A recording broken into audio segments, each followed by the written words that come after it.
Well, good morning, folks. Welcome back to We Are the Game. Michael and Luke here. We're going to get into the predictions / power rankings for the NFC West today. But before we do that, we have to look back at the great convenience that was what we thought was really smart was starting with the NFC East. See, I've heard of things like this happening, and I've seen it happen to others, where as soon as you do something about a specific team or a specific division or what have you, then something massive changes. So I don't know how much the George Pickens trade would have changed how we graded the Cowboys last week, but it certainly doesn't make them worse. I guess there is that 1 in a million where he's an Antonio Brown in the locker room, but I don't see that kind of behavior coming from him. So anyway, we just wanted to acknowledge that this day of, and so it just felt like that was appropriate. And darn it, Dallas, why couldn't you have done this week 8 days ago, something like that? So tell me about it. We are. That all being said, we're going to get into the NFC West now.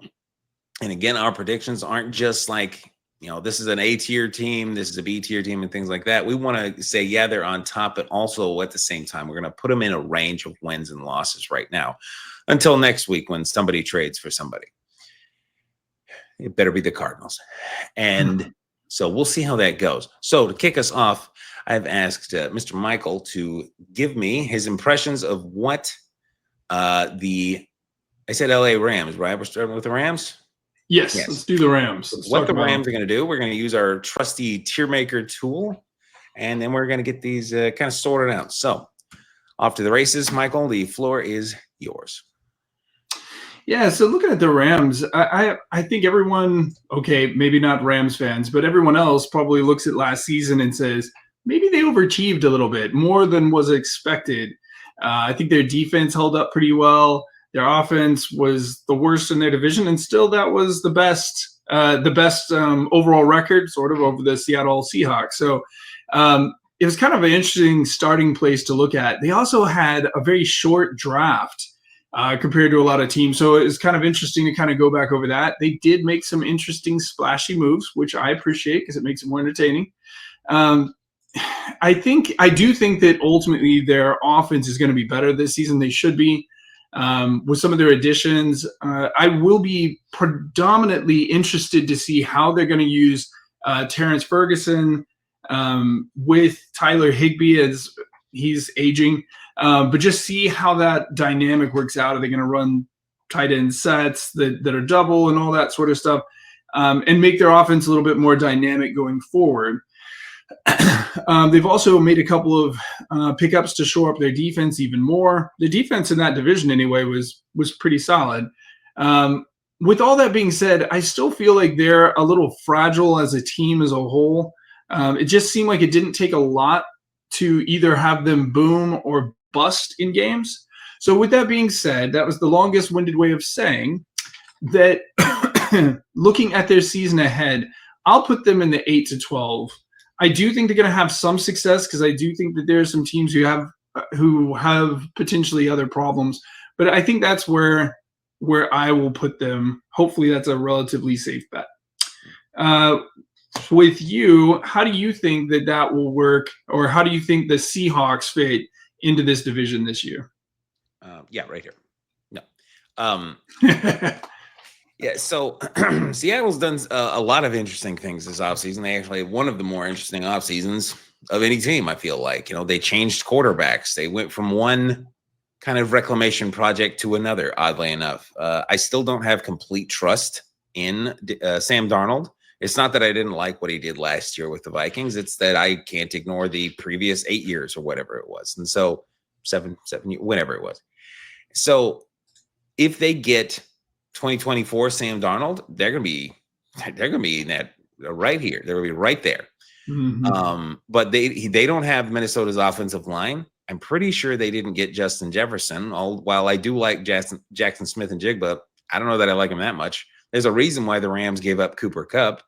So I'm not so sure we're going to get that version of Sam Darnold again, maybe ever, but this year in particular. That being said, I'm not going to put them down here, even though I really want to.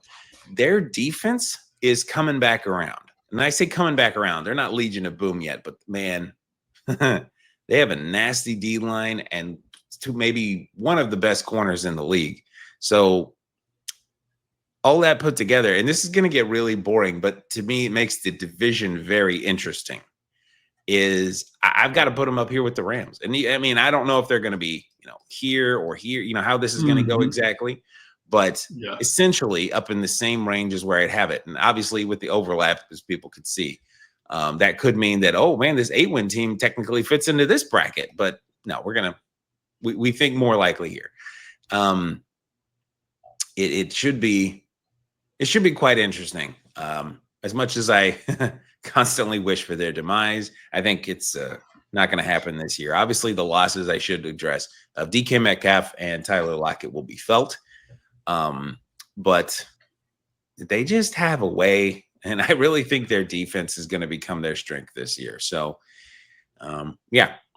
That all being said, we'll move on to the next team.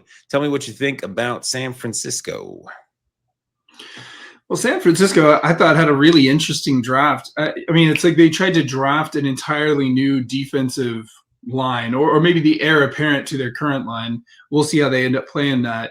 But they had a lot of draft capital, and they spent a lot of it with Michael Williams, Alfred Collins, and CJ West. I'll be interested to see how quickly those guys get in and start playing. But the idea of how they're going to impact with Bosa, who hopefully is, I say hopefully, sorry, Cardinal, healthy and ready to go for the season. With that being said, I felt like while they bolstered that front line, the loss of Ward and Greenlaw, I think is going to really be interesting to see if the front four will be able to compensate for those things. I'm more concerned with the 49ers, not for them, but with their offense. I think this really makes the mainstays on their offense, Purdy, McCaffrey, Kittle, and then some ranging group of wide receivers who really have not produced stellar. And so seeing, A, can they stay healthy? And B, can they stay productive? And McCaffrey at this point has got to be an enormous question mark with that. So while I think that they will probably have a really good defense, which they did not have last year, they were the worst in the division by ways. I think that their defense has taken a step forward. They won't be that bad. But can their offense become a more forceful offense again? And I still feel like the linchpin of that seems to be McCaffrey. And I have no more faith in his ability to stay healthy. So I'm actually going to drop them in the 5 to 9. I still think that they have not overcome those challenges completely. They could overachieve, like I feel like the Rams did last year, but we'll have to see how that plays out. What do you think as far as your Cardinals go? So it's one of those things with being a Cardinals fans where you bounce back and forth between just depressing negativity and just completely wild optimism. So some days I'm here and some days I'm here, and and everywhere in between. They won't be here. Let's just go with that. I hope they are, but I don't think they're going to be there. I do think we got better. The questions on offense, I'll just cover this one real quick. We're basically just running it back in the moment. We've been linked multiple times in rumors to various other players. I think right now they're linking us to like Keenan Allen. I'm like, yay. No, not Keenan Allen. Was it Keenan? There were a couple of players there that linked us to, and I was just like, oh, that's kind of interesting 5 years ago. But it's like, okay. And you're talking about having this guy as like a number 2 kind of a thing. So it's like, okay, I'm not completely, but things like that. But other than that, I think we're at like 10 out of 11 of our starters from last year are our starters this year. So we're just running it back. Now, there's a strength to that. You want the same 5 offensive linemen to play with each other for as long as possible because they just keep getting better. But at the same time, you can improve by bringing in more talent. So we hadn't really done much of that on offense, and we might actually end up at 11 out of 11 by the time the season starts if we bring back Will Hernandez. So I'm not even sure how many times in history that's happened. But it might happen this year. I imagine it happened in the good old days a bit more, but not now. So on defense, however, there's been significant change. I would expect 5-6 new players to see significant snaps. You're going to see Dalvin Tomlinson, Calais Campbell, Josh Sweat, of course, Walter Nolan, the guy we drafted in the first round. You're going to see theoretically Will Johnson, the guy we drafted in the second round, who, if he's healthy, he's one of the biggest steals of the draft. And we're going to have a very different defense with a lot more talent on it. So, which is good, because that's kind of what, watching the games, you felt like, wow, they really just don't have the horses to run the defense as well as they'd like. So all that being said, I like the improvements, and given a world where we're moderately healthy and not, that was one thing about the Niners you were just talking about. They have catastrophe level of injuries last year. They were right there with your Cowboys.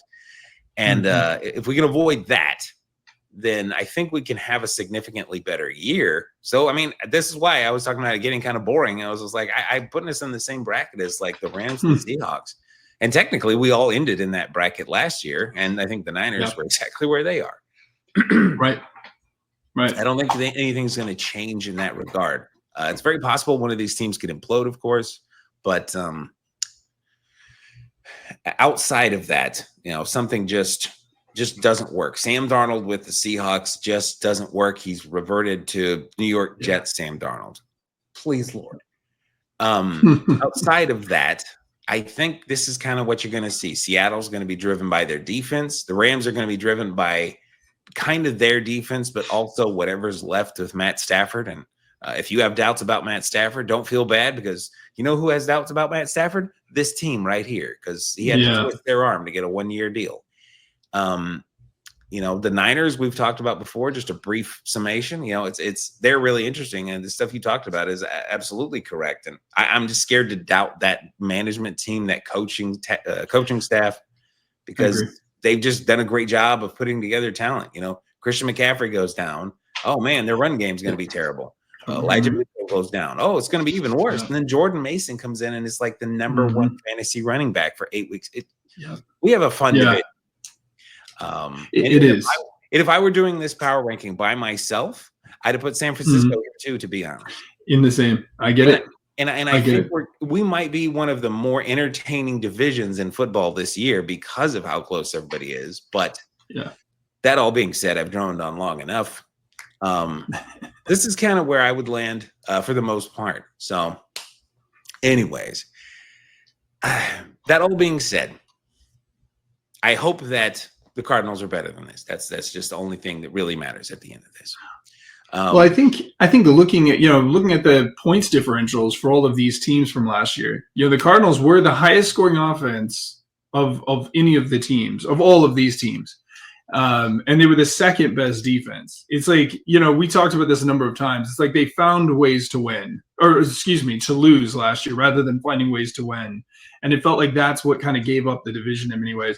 It's like if they found just those few pieces to make those things more consistently and flip the coin a little further, I think there's the real potential for there to be more disparity here over the season. So I think that should be pretty interesting to watch. I think they've made the biggest change, or the biggest pieces. So I wouldn't be shocked if they didn't end up in the top tier of these 3 teams. If I was betting on which one of these teams is the most likely, I'd still put them up there.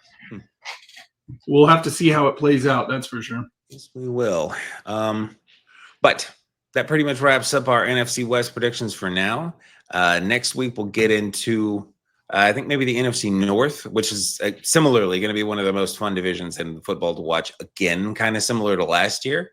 So I can't wait to get in that. But until then, everybody have a great week, and we will talk to you all a bit later.